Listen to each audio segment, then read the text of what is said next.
Greetings, everyone. We are ready to rock and roll with the ending of our 30 Days, 30 Stories campaign. Super excited for all of you to be here.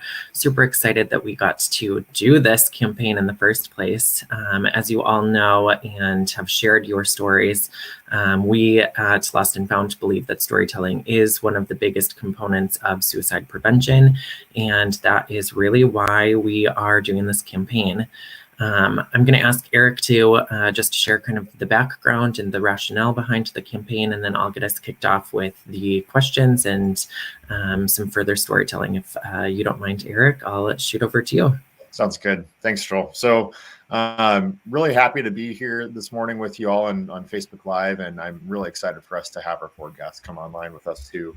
Lost and Found this month, if you hadn't been following our social media account recently, which I'm sure if you're watching you have, conducted what was called a 30 Days, 30 Stories campaign with the hashtag This Is What Resilience Looks Like. And this came out of a partnership with one of our partners in Minnesota, actually, who is very interested in how we can better advance storytelling in our region when it comes to suicide prevention. And when it came to where we do our work, most of our work being in South Dakota, we knew there was a really great opportunity for us to take a space where we can share stories of resilience and change some narratives for young adults around suicide prevention and what mental health looks like and what resilience looks like in the work that we do as an organization. Lost and Found is a comprehensive suicide prevention organization focusing on young adults 15 to 34.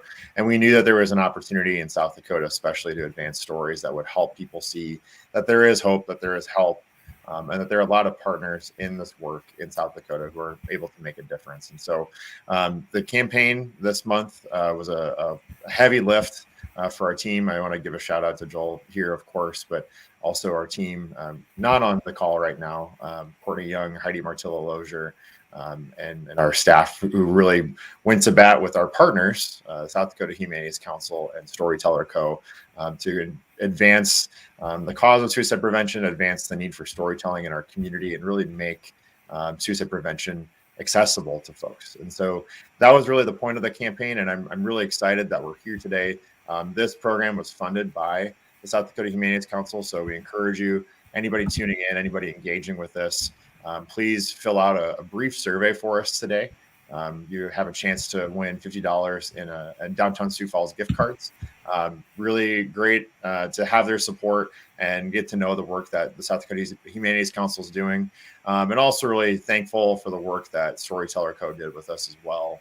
They did a really fantastic job. The photos that you see online are theirs. Also thankful as well, should give a shout out to McQuillan Creative for creating the landing page for this campaign. And last but certainly not least, a big thanks to our participants, 4 of whom are here with us today. We couldn't have done this without your stories, and we're thankful for your courage and your bravery to share really important stories and needs that all of you have experienced, but then also kind of give voice and give a sense of being heard for folks in the community who may not feel comfortable sharing their story yet. So glad for that. But also want to keep us moving forward here and then pass back to you, Joel. Let's bring in our guests. Absolutely. So I'm going to just bring each of you into the stream here. Katrina, Bridget, Wendy, and Michaela. We've got all of you on. I'm just going to add you in. Okay, here we all are. Thanks for being here once again. So I'm just going to allow each of you to introduce yourselves. Let's jump over to Katrina. If you'll just share who you are, where you work, how you got connected to this campaign, and then we'll pass over to Wendy after you. Okay, thanks, Joel. I'm Katrina Eady, and I work in Sioux Falls, South Dakota as a mental health and addictions therapist. I'm in private practice, and I was connected with Lost and Found through one of my grad school classmates actually introduced me to Courtney, and I was able to sit on a panel this last spring and speak to students about the importance of mental health and suicide prevention, and now was able to share my story with Lost and Found during this last month of September. So I'm happy to be here and happy to help others going forward. Great. Thank you so much, Katrina. Wendy, if you'll share with us who you are and how you're connected to the campaign, that'd be awesome. Yeah, so I'm Wendy Mamer. I'm the Assistant Director of Admission at Augustana University. And so I provide support for students throughout their college search process and then also beyond. I worked with a student who recently graduated, Haley Nold, and we brought our first ever mental health student-led organization to campus and partnered with Lost&Found. So I've been with Lost&Found for a couple of years now, and it's been awesome. And I also, like Katrina, was fortunate enough to share my story on the Voices of Resilience podcast and with Lost&Found. And that was a great joy because I look forward to continuing this work, increasing suicide prevention education. Thank you, Wendy. We're going to kick over to Bridget, if you'll introduce yourself and share how you're connected to the campaign. Hi, I'm Bridget Swier. I'm the Director of Communications and Outreach for the Front Porch Coalition. We are a nonprofit organization that is based in the Black Hills, and we work with families who have lost a loved one to suicide. So we advocate for them. We often arrive on scene when their loved one has died by suicide to offer support and follow those families through that first year and longer if necessary. Our organization offers a support group for survivors of suicide, as well as an 8-week class to be able to work through the complex emotions that are associated with that. Our organization does have several other programs, and we got connected, or I got connected to Lost&Found through another organization partner, and had the pleasure of meeting Erik and sharing some of my story with him and how I got started in the work of suicide prevention and working with families that have lost a loved one to suicide. And I'm so grateful for the opportunity to be here today, to be able to share my story and hopefully give a voice to other people who are struggling. I also was part of the podcast and am so grateful to Joel for including me in that. So. Great. Thanks so much, Bridget. We're so happy to have you all as guests on the podcast. So certainly not least, but last in the order here, we have Michaela Seiber. I'm going to just bounce over to you and you can quickly introduce yourself and how you're connected to the campaign as well. Thanks, Joel. So yeah, my name is Michaela Seiber. I am the CEO at South Dakota Urban Indian Health. We have 2 clinics. One is in Sioux Falls and one is in Pierre, and I'm actually at the Pierre clinic today. We're an FQHC, meaning we can see anyone and everyone, regardless of race or insurance status. We have a full services of behavioral health, including mental health, substance use, and cultural services, as well as your traditional medical services. So I'm connected because I was just recognized as the 2021 Spirit of Resilience awardee. Was it last month already? August? It's almost October. But yeah, and so that's kind of how I got connected. I know many of the folks that work at Lost&Found, and I think our mission at Urban and with Lost&Found really work well together. So I think it's just the start of a really good relationship moving forward. Absolutely. Thank you so much for that, Michaela. And as she just mentioned, she was the recipient of our 2021 Spirit of Resilience Award. That award is brand new to us. We just started it last year, but we are honoring and recognizing people in our community who are boots on the ground doing the work to put in support, resources, infrastructure that goes into building resilient communities. And so congratulations once again, Michaela, and thank you so much for your work, especially around COVID and COVID infrastructures and support systems for your Native communities and for everyone else in our area. You have just been putting out the great work. And so we just couldn't be we can't be possibly thankful enough. So just thank you so much, so much, so much. We're going to jump into a couple of questions here. And so what I'm going to do is I'm just going to read the question, and then I'm going to ask for y'all to just answer the question for me. If we'll go round robin, and each of you can kind of share your answer to that question. I think that's probably the best way to do it. But yeah, I'm going to just jump right in here. So the first thing that I wanted to know is, from your perspective as storytellers, what was the impact of sharing your story as part of this campaign? Katrina, will you kick us off? Yeah, absolutely. So, man, the impact of my story, I hope it was a positive one for people. It was certainly vulnerable for me to share. There's there's a stigma and there's a lot of shame that can go into your struggles with mental health. And so it was equally as cathartic for me as hopefully it was helpful for other people to know that there is hope, and even though mental health is a chronic condition, and can show itself in many ways or at different times in your life, there is help out there and there is support, and there are ways to combat it, and live a healthy and productive life. And I'm grateful that I have had the struggles that I've had in order to now be able to walk alongside others and help them in their struggles.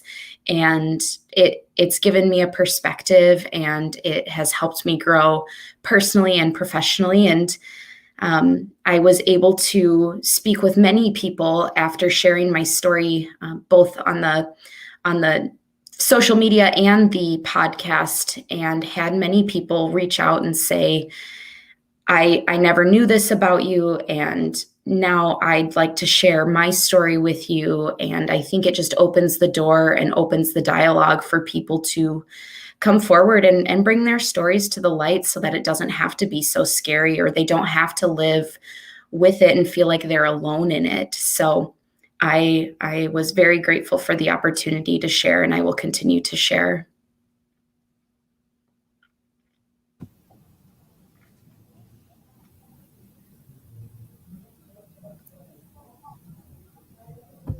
Joel, you were muted, so I'm just going to go. Oh, no. Thanks, Wendy. Sorry about that. No, you're good. Yeah, I feel like the impact that I've seen from the 30 Days, 30 Stories is just a uniting of people. Certainly all of our stories are so different, but a lot of the emotions and the stories and the heartbreak that we've gone through throughout our lives is the same.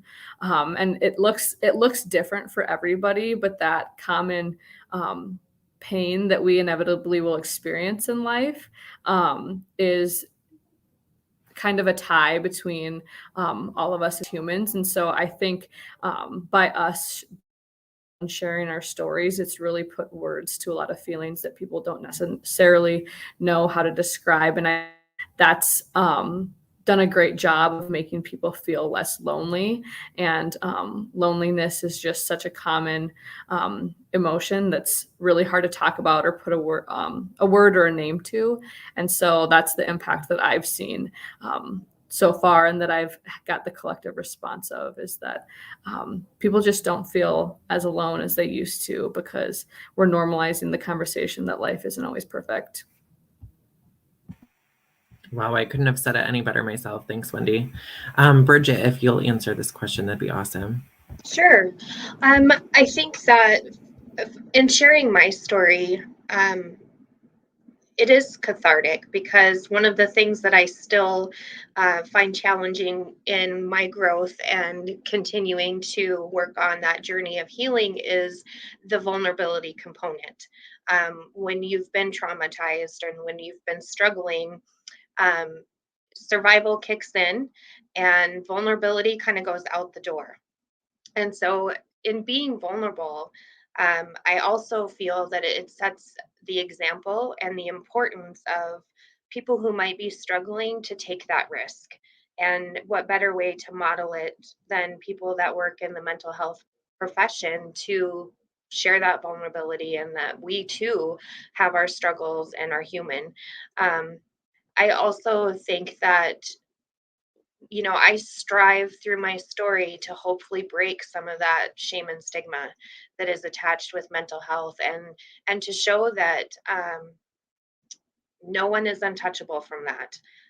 In my story, from the outside, I looked like I had it all together. I had great jobs, I had a family, and you know, those things when it comes to mental health really have nothing to do with it. And so people that knew me were very surprised by my struggles with my mental health. And so I think that that hopefully can help bring some of the awareness about, and the conversations that followed sharing my story too.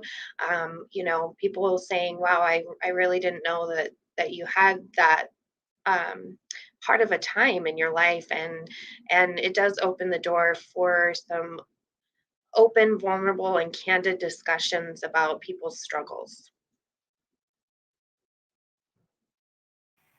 Michaela. I think this was really a powerful experience, and I'm so thankful to have had the experience. I think all of this just really made me pause and kind of reflect on all of the things going on. I know most of us are probably moving so fast, and it's really hard to grasp the impact we're making. But I think this, like the podcast and doing the story, really had me like in a space where I was just finally sitting in all of the work that's been going on for me in the past 7 months, and connecting that back to like in childhood experiences or even different experiences with my family, and now seeing how that has impacted the work and the way I lead at Urban. It was just really powerful for me to kind of connect all of those dots. So yeah. Awesome. Thanks so much for answering that question. A follow-up question to that is, did y'all have much engagement with others after the podcast episodes went live and or your posts went live? Yeah, definitely engagement with fellow survivors and fellow people in this group chat now, but also just my family and people that I was maybe acquaintances with, and was able to just share kind of another side to me. And I, as a therapist, I'm so used to hearing other people's stories, which I'm very grateful for. So it was a little different for me to share mine. But I think it's good that kind of like what Bridget said, no one's untouchable from this. And I think it is good to model the fact that we do all have stories to tell, and they all look a little bit differently, but you never know who it can impact and who might just need you to be that model for them. So it was amazing to get support and to get questions, and also just to learn from others who have had similar experiences and different experiences. So I'm really glad that there was this community created through Lost and Found, and during this campaign over the last 30 years. I think it connected a lot of people, and I know it was beneficial for me personally, and I just can't wait to meet more people and walk alongside them, and just be that support for each other as well as people in the community too. I think one of the things that I wasn't expecting in sharing my story is survivors of suicide actually reaching out to me and asking me, um, I think in a way to gain understanding from the perspective of their loved one that has died by suicide. That's not something I really expected. That was a result of sharing my story, and because these families are searching for some sort of understanding, and to still be able to be, have all of those emotions and be empathetic to the pain that their loved one was experiencing. So that was something that I wasn't expecting to be a result of this. But I think that for those people that reached out to me, I mean, I just commend their vulnerability and their courage to ask somebody who has struggled with suicide questions about it. And if that helps a family have an inside perspective, even though my story is different than somebody else's, like we've talked about, I think some of the emotions can be similar, and just that loss of hope and not seeing another way out in those dark moments. And people have asked, what was it that helped you gain your footing? And I've had so many people tell me, I'm so grateful that you're here.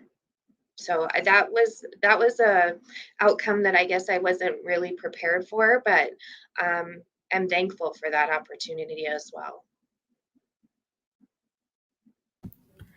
For me, I would say my feedback is a little bit more indirect in a sense. I mean, certainly I have had people reach out and thank me for sharing my story, but I think since I don't work directly in the mental health field, I don't necessarily see it on a daily basis. But what it has done is it's shown students on campus that I am a big advocate and I have an understanding of resources that are available on campus. And so I have a lot of students that come to me and trust me because of the advocacy work that I was able to do within Lost and Found. And they've seen it on social media, so they feel comfortable in knowing I'm a safe space to come talk to help them find the resources that they need or that their friends need, or what the appropriate next step could look like, and getting them connected to resources on campus. So that's something that I'm incredibly grateful for. And also, I did receive one handwritten thank you letter from someone in the mail at Augustana. And for me, that was such a great feeling because, I mean, selfishly as an advocate, it can be really hard sometimes to talk about your trauma and to have it out there for everybody to see and be aware of. And so to have that in writing, that it really is helping people and that they're thankful for the work that I'm doing, was just really an overwhelming, filled me with overwhelming emotions that I wasn't really expecting, because it's not easy. And sometimes I think advocates make it look easy, but just getting that little bit of validation meant a lot. Definitely echo what everyone else said. I think on social media there was some engagement, and also with my family. And I think the most important thing that came out of this, or even surprising to me, was engagement from my staff at Urban.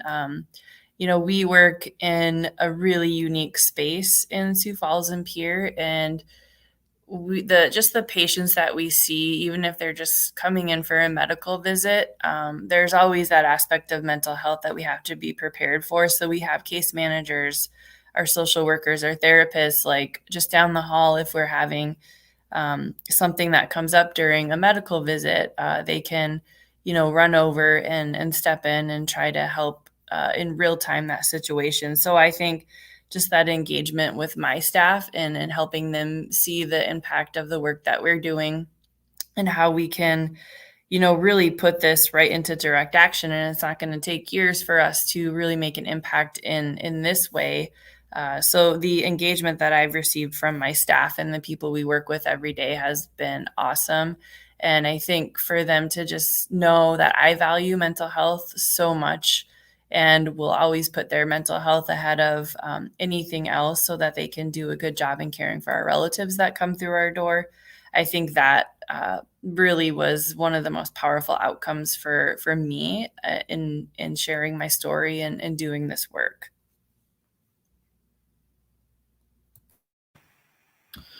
Awesome. Thank you all so much for sharing. That was an amazing impact, amazing engagement from everyone, totally diverse. And so that's really cool. I love the fact that it ranged from staff to handwritten letters to people reaching out and making comments or, sending messages. I think that's really, really cool. And just shows that this campaign has a large reach. So I guess I want to ask, we've all we all have our own lived experiences. And so as someone with lived experience, what do you believe is the value in sharing your own story? And do you think that was shown in this campaign? Yeah, the value for me in sharing my story is probably different than maybe what the value to whoever listened to the story was. Like I had said earlier, the value was that it was certainly cathartic for me to finally put out to the public, some of the things that I've gone through, and just because I sometimes pretend like I've got it all together and everything's going well, it doesn't mean that there aren't struggles there, and you don't have to be fully healed to help heal others either.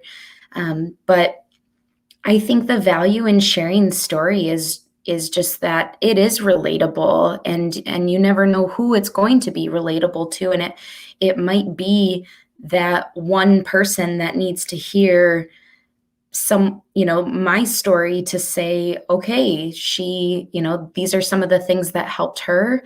Maybe I can reach out and try some of those things, or I don't need to have any shame in struggling. There are resources out there for me. I just think you just never know who it's going to touch, and sometimes it just takes one phrase or one word or one act to completely change someone's life or someone's trajectory of their life. And kind of like what Bridget said, just having someone say, I'm so thankful that you're here. You just don't know how much that can mean to someone who's struggling. And so I think we did a really good job of sharing, many different lived experiences that someone, if not many, can relate to, and maybe draw upon the resilience shown through these stories into their own life, and be able to hopefully get the help that they need. I think one of the things that I wanted to express and really focus on that was such a value is that recovery with mental health is a journey. At different points, I remember feeling extremely frustrated that it didn't just all come together and things weren't better right away. And even still, 8+ years after my attempt, and still being very aware of my med management, of my mental health, of seeing my counselor on a weekly basis and never missing that appointment. It's interesting, some of the discussions that I have with him, in that I get frustrated with myself and like, why am I still dealing with this? I feel like I've worked through it. I feel like I'm in a much better spot, but then something will happen. And it's like peeling back that layer of an onion, the next layer, and reframing those things in my mind, and giving myself the grace that, just because I've worked through so much doesn't mean that there aren't going to be triggers that I have to be mindful of and work through again. And so, I think that that's such a valuable point for people to understand and to hear, that it is a journey, it's a process, it's something that, really is resiliency, and that it is possible to be on that journey and to continue it. And that in itself is hopeful.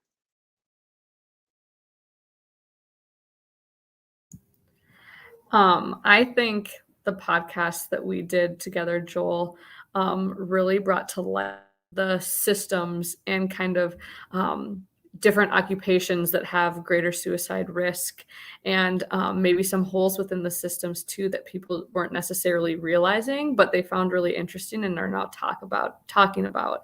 And so that, I think, is a huge impact that we'll see far beyond just this Suicide Prevention Month. I think it's been a great way to raise awareness that people maybe were just naive to, or just had no idea was even a problem to begin with. And so that's something that I think we can be very proud of. And also, when in our conversation talking about the resources available in Sioux Falls and what sliding scale payment looks like, and how there are resources out there for individuals regardless of income level, I think that is a really great impact that I'm proud to have played a part in. For me, I think one of the most the coolest things really to come out of sharing my story and talking about my experiences was it kind of makes a topic that is maybe confusing more relatable for everyone else. And the more we talk about these things, the more comfortable everyone else is going to be when they're feeling these feelings, or knowing it's not just them that are having these feelings. But I talked a lot about living in Sisseton and growing up in Sisseton, and the access to care for our Native relatives there and our Native relatives here in Sioux Falls, and even in Pierre, and just shedding a light on all of the nuances that go with that, and how difficult it is to access care, and how stigmatized conversations around mental health are in Indian country. It's not abnormal, and I think we're making changes slowly, but it's really not too much of a surprise when you hear that Native families aren't talking about these things. I think it's for me, it was really nice to just get that perspective out there, because, this is work that benefits, mostly privileged folks and people who don't have brown skin. And I think that being able to shed light on that has really helped me and helped our community kind of see how much work still needs to be done in that space, and how we can, giving examples of how community members can help urban further that mission and make mental health care more accessible to our Native relatives, both in Sioux Falls and in Pierre. And really, the more we talk about mental health care on reservations and in urban areas, I think that we're going to move the needle on that information that is just known. I think there's a lot of unknowns about it, and people feel scared to go and do that work because they don't really know, what they're getting into, or, they don't want to misspeak or misstep. But, we can't live behind that fear anymore, because our Native folks are dying and they're suffering, and it's time to just kind of jump in. And I think that my sharing the stories I did, I hope was helpful for some of you and our community members to know that you have a space in helping in that way. Definitely. Since a couple of you brought this up, I want to shift our focus to these systems that we have in place and to the structures around mental health when it comes to the landscape and the ecosystem as a whole. So when it comes to those structures of support for suicide prevention and mental health care, what is one thing that you would change today if you had the power to make that happen? No holds barred. If you could just make a change today, what would it be? Let's start, Michaela, if you'll just jump back into things. Let's start with you. Yeah, so I'm taking notes throughout this, but I think, we can talk about the structures for patients accessing care, but I'm really seeing if I could do anything, I would make schooling free for those who want to go to school and become a therapist or a counselor, because that's really the biggest issue we're seeing, is that there's not enough counselors and therapists to go around. So if I could, I would make that free for people who are interested in pursuing that degree and that education. This is a very big question, Joel. But I think my response or answer would be changing the mental health landscape in K through 12 education. I think a lot of student mental health responsibility is placed in the hands of educators and other support staff throughout the K through 12 education system, and they aren't adequately trained to provide the support needed in order for the students to make progress. And they are trying their best, but it's also placing an unfair, and I don't like to use the word burden, but an unfair task on their plate that is not necessarily exactly what they had signed up for when they chose to be a teacher. And feeding off of Michaela, I mean, we just don't have enough mental health counselors, school counselors. Their plates are completely full, just as our educators. And so I would just, if I could do anything, it would be to take that burden off of those in the education system who aren't adequately trained to handle it, and increase the amount of staff who are in the education system. So my challenge is just picking one thing to change here, because I think there's so many things. But I guess from the work that I do, one of the things that I think would be great if we could come up with an alternative is that if we have somebody struggling, we have to refer them to law enforcement and tell families if they refuse to go to the hospital with you, call law enforcement. And I first I want to say I am a huge supporter of law enforcement and first responders. They have a very, very difficult job. However, when we have an officer arrive on scene with somebody who is having a mental health crisis, I think that perpetuates the stigma and the criminalization inadvertently that comes with having law enforcement arrive on a mental health crisis. And I know that there are some communities, including Pennington County, where I work, that are really looking at how to change that. But I think that, people don't always have the best interaction with law enforcement. And then if you are in your neighborhood or your home and you're having a mental health crisis and the police arrive, your neighbors are wanting to know what's going on, and there's just so much stigma that can be attached to having to have them respond to a crisis. And so I think that's one of the things that I would change right away.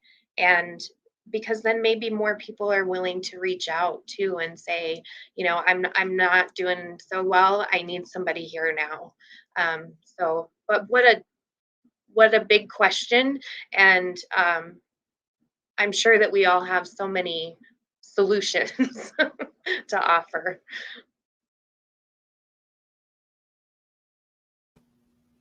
Well, everyone took my answer. I'm mostly going to piggyback off of Wendy, and one of the things that I would love to change is how mental health is taught, and how it's talked about. Specifically, I think it would be great if it could be taught in our schools, even just basics.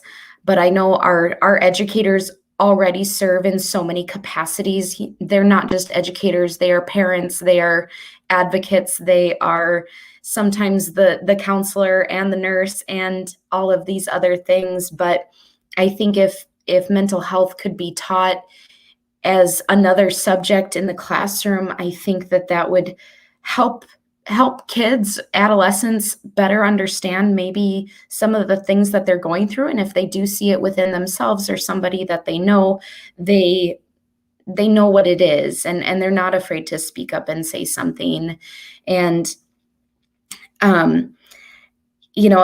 the other thing would just be having more help and more support in the helping professions. There is a lot of us, but there's not enough of us. And I think if we could have more social workers and more therapists to help meet the need, and to help people navigate these systems, it could make a world of difference, because lots of times people end up having to navigate those systems alone or with someone that they're not very comfortable with. Another thing that I would like to add is that when an individual is struggling with mental health or addiction or substance use, to have the whole family involved makes such a big difference. Usually it's not just that one individual is struggling. It normally does come from a family system. And so not just addressing the individual who's, outwardly struggling or has outwardly expressed their struggles, but also working with the family to educate them on how they can better support their family member or their friend or whoever it is. So I guess I'm not specifically saying what I would change, but just some of the things that come up the most frequently in the work that I do would be kind of what I illustrated, just more education in our school systems, more education just to our community in general, and more supportive services for individuals and their families. And, if we could have all the money in the world to give people access to that care, I think that would be wonderful. I know that's a long shot though, but I would love for everyone to feel like they have the opportunity to address their concerns, because like Michaela said, lots of times it is a privilege. It very much is a privilege. And so there are many underprivileged individuals and communities that just don't have the resources, and we need to meet those needs. For sure. I think a lot of that stuff that you all just rattled off can be accomplished by working together. I mean, all of you kind of piggybacked off of each other. And so I think that just shows that we're all, on the same page when it comes to partnerships, and we all see the gaps and the needs. And I think that really paints a picture of where we're at with the ecosystem, especially in our area. So thanks so much for sharing. I wanted to present a lofty question like that just to kind of get us thinking from a 30,000 foot view. If we could make those changes today, what would they be, knowing that it starts on the ground and at the grassroots level, and it's every ounce of work is just so important. So I always like to shoot for those lofty goals. The really last question I have is kind of changing gears here a little bit more. Obviously, we know that we're still in this global pandemic, and we are seeing a spike in cases again due to the Delta variant of COVID. And so obviously, we know that COVID has played a major role in the mental health of our young people today. It's played a major role in the mental health of everyone. So I'm just curious, from your perspectives, how have you seen COVID affect young people that you work with or that you interact with in the last year and a half?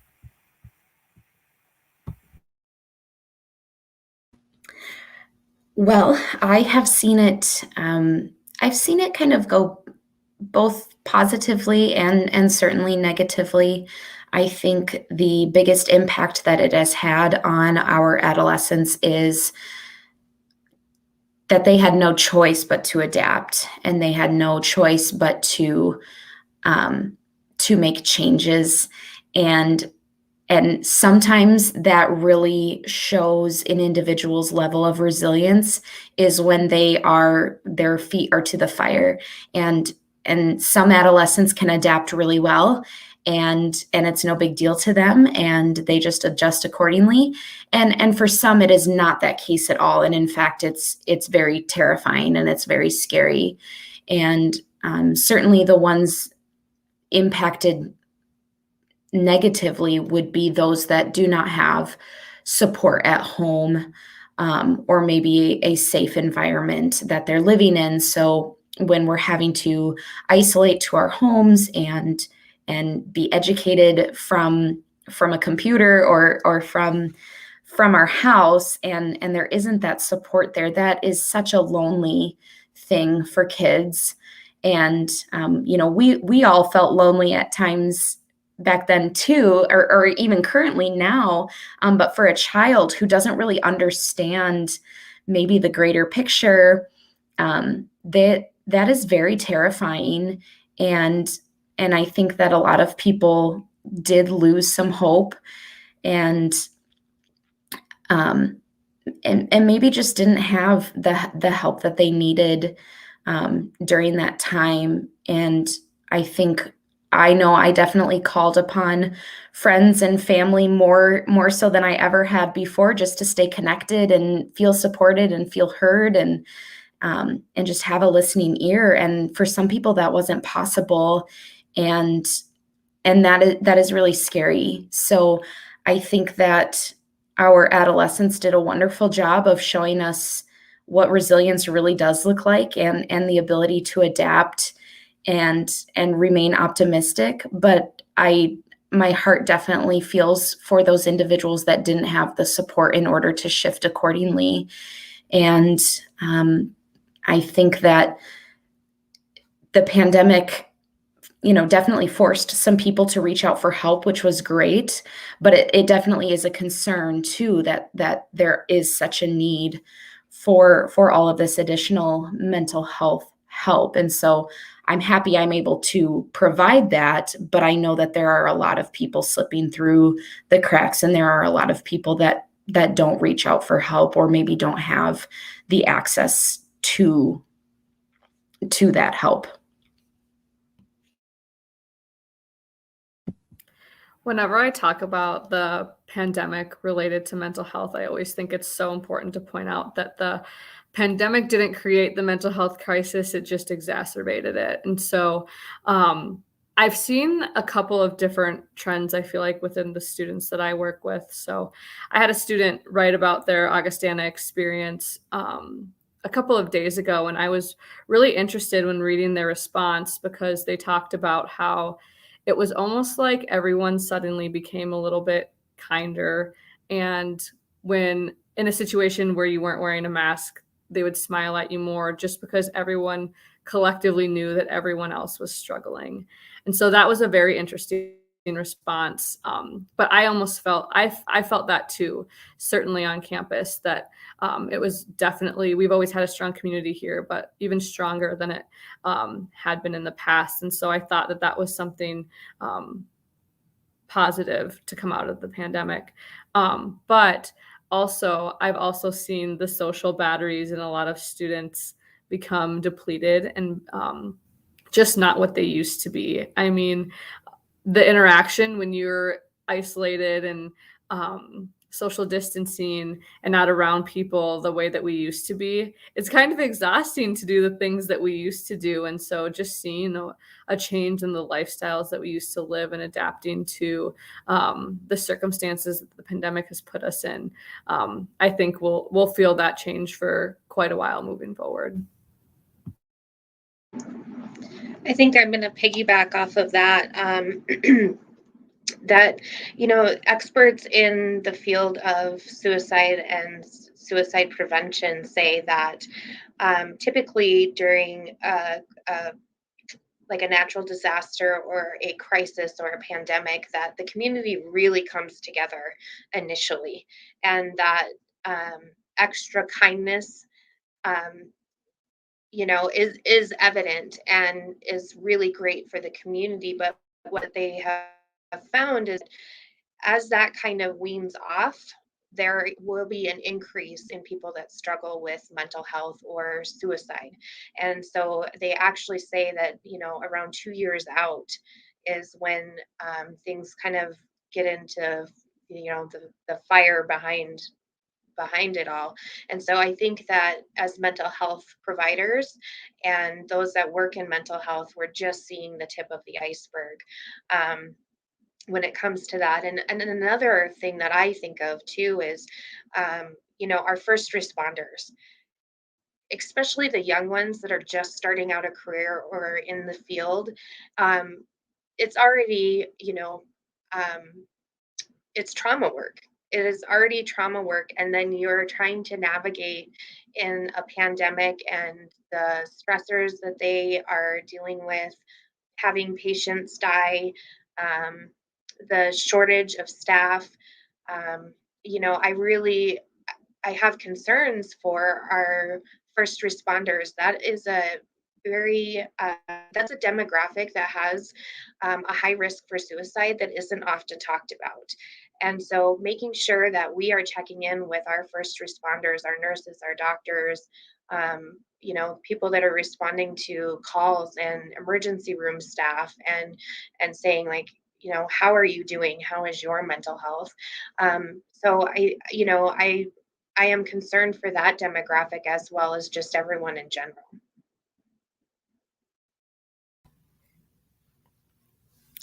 At Urban, I think someone talked about school counselors and teachers and how students are, really suffering, and it's not going very well. So we've had a lot of referrals from from counselors, actually school counselors, over to the Sioux Falls Clinic because they're unable to meet their needs with the school counselors or other resources.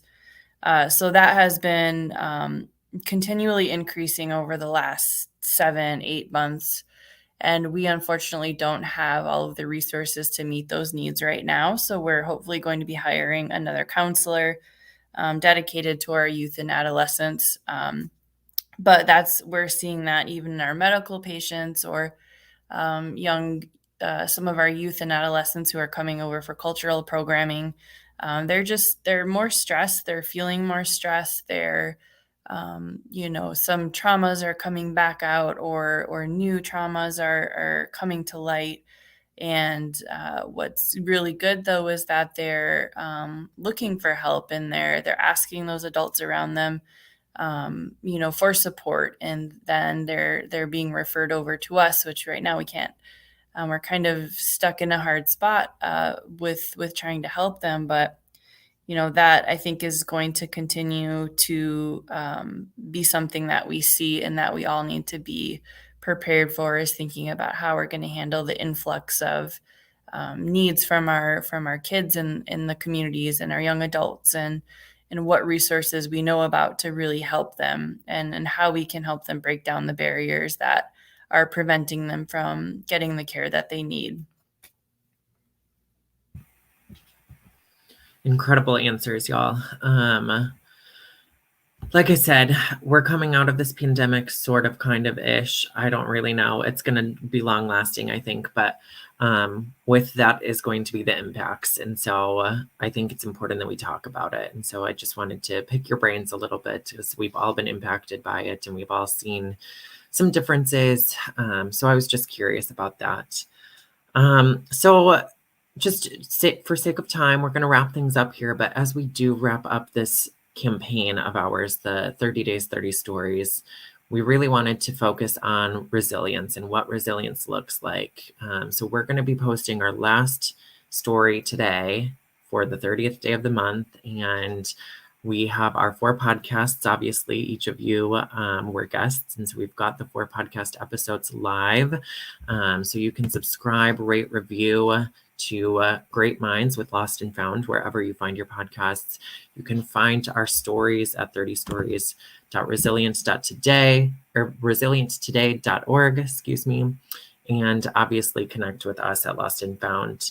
I want to give some statistics before we round things out, though, because for me, who has kind of been the behind the scenes of this campaign alongside everyone at my team, or on my team, Erik said that we've been really lifting the weight and we've been putting in a lot of work for this campaign. And I've been so impressed and so proud looking at our social media, because I am the social media manager for our organization. So I want to show what resilience looks like through some numbers, just so the 4 of you can kind of see the impact of the story. Anyone who's tuning in can see the impact of these stories and of this campaign. So in the last 30 days, Facebook, we have had an increase of engagement by 221%. We have had an increase of 50% in our link clicks. So that is generation of drive to our website, to the podcast links, to any other event information that we post, like our fundraising event that we had on the 9th and the block party that we had on the 3rd, as well as our ribbon cutting. All of those we linked. And so an increase in links by 50%, which is just incredible. Our reaction, so anytime someone likes or gives us an emoticon like the love or the laughing face or, all of that jazz, reactions increased by 449% on our Facebook posts this month, which is just like bogglesome to me. It's like, how did that even happen? We gained 107 new followers and we published 38 posts and reached 43,080 people on Facebook alone in the last 30 days. Like, how incredible is that? On Instagram, so these are just our top two platforms, so Facebook and Instagram. We published 38 posts and reached 130,617 people on Instagram. Like, can we talk about that? That is so many people in 30 days. We gained 35 new followers. Our comments increased by 58% with an average of 2 comments on every post. And we received 1,301 likes on Instagram posts in the last month. Twitter, which is a brand new platform to us. We've had it, but it's never been one that we spend a lot of time on. I love Twitter, so I have moved us forward on that platform quite a bit. So our engagement increased by 563%. By no means is that me. I want to give a shout out to all of you who have engaged with us on Twitter. Angela Drake is a big push for this. She's the board chair in the state of South Dakota for AFSP. She's been huge on Twitter with us. So engagement increasing by 563% is all because we worked together here. We posted a ton of links on Twitter, and those link click-throughs increased by 724% this month. We gained 26 new followers. So if you know Twitter, you know that it's a fast-moving platform, and to gain 26 new followers in 1 month shows that we're doing something right. We published 46 tweets with an 820% increase from August. And we reached 48,449 people, which is an increase of 476% on Twitter. Like, that is impressive. And lastly, LinkedIn, our platform that we use the least. We primarily focus on fundraising efforts here. Our engagement increased by 52%. We gained 36 new followers, which is an increase of 500%. And we published 2 posts, which reached 626 people. So those are our 4 platforms that we use the most. I wanted to show that impact that we talked about, that engagement, that reach that we're really shooting for with this campaign. I think that it's incredible where it goes to show that everyone who's sharing their stories pushed it out into their networks, and we're reaching other people as well. And then the 4 of you with our 4 podcast guests, or episodes, we reached 75 listens in the last month of those 4 episodes alone. So we'll continue to push that. We'll continue to have new guests on our podcast, but in 1 month of 4 episodes, 75 listens, I'd say that's a good start. So yeah, I just wanted to share that with y'all and show what resilience looks like by numbers for this particular campaign. I just want to end this stream today by shouting out South Dakota Humanities Council once again. Thank you so much for partnering with us, for funding this project. We hope to continue working with you and partnering with you in the future. I'd like to shout out the Storyteller Co. So Zach and Kayla, if you're listening, we love you. You've done incredible work. We can't wait to partner with you again. And lastly, if you are still tuning into this stream, those of you that are joining us, please complete the online audience survey for a chance to win $50 in downtown Sioux Falls gift cards. We really appreciate that feedback, and we can't wait to see what you all thought about this campaign. So, final thoughts? Anyone have any?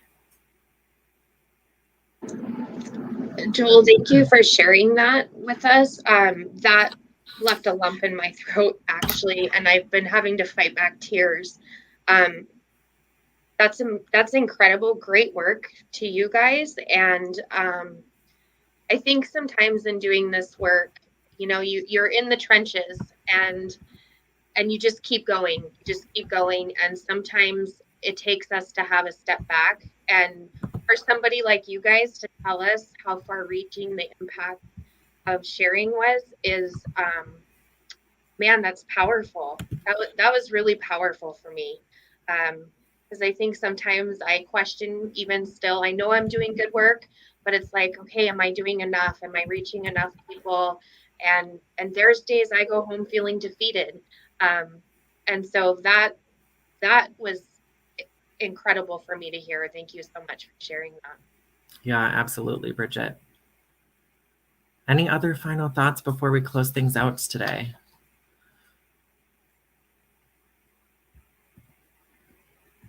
Hearing none. Erik, do you have anything that you want to say before we close out? Just want to say thank you to all of you for joining us today. Really glad that we could highlight your stories, give you a platform to share something that is so meaningful and helpful to people in South Dakota and around the region. It means a lot. This is truly a partner effort, this work that we're all in together. And really want to say thank you to Joel, especially here for hosting today, and also for your work, the work of our team. I know I see Courtney in the comments section, Heidi, Martella Lozier, who's also with us, our communications director. It's been a team effort. Really thankful for all the work that you put in to make this possible. So thanks, Joel, and thank you all for tuning in. I'll pass back to you. Great. Thanks so much, Erik. Bridget, thank you. Wendy, thank you. Michaela, thank you. I know Katrina had to bounce right at 11, but thank you, Katrina. We appreciate you sharing your stories, being vulnerable, being partners of ours. We can't wait to work with you more.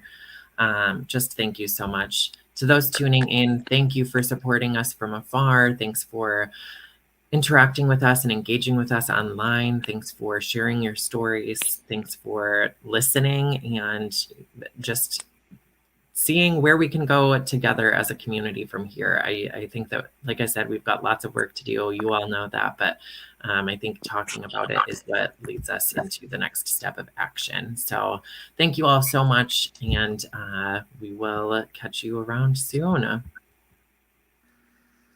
Thanks, Joel. Bye, y'all.